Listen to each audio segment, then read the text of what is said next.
Hey everyone, welcome back to the channel.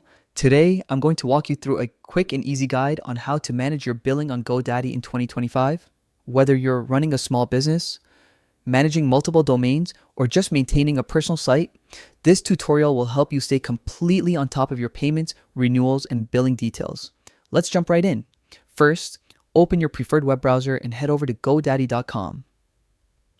GoDaddy offers a wide range of services, domains, hosting, email, and website tools. But for today, we'll focus on the billing section. Once you're on the homepage, look to the top right corner and click on Sign In. Enter your GoDaddy credentials. If you've forgotten your password or don't have an account yet, you can easily reset or create one right from that page. Remember, it's best to use a strong, secure password to keep your account safe. After logging in, you'll land on your GoDaddy dashboard. This is your control center, where you'll see all the products and services tied to your account. Now, move your cursor to the account option at the top or side menu and click it.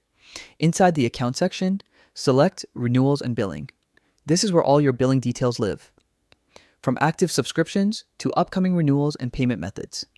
You can view and download your transaction history, use update, your payment methods like credit cards or PayPal. Enable auto-renew for essential domains or hosting, and even set reminders so you never miss a renewal date. Everything is centralized in one place, which makes managing your GoDaddy billing super efficient. Take a few minutes to explore this dashboard. It's designed to make tracking payments and renewals stress-free. By following these simple steps, you'll be able to manage your billing confidently and keep your online presence running smoothly without interruptions. And that's it. You've just learned how to manage your billing on GoDaddy quickly and easily in just a few minutes.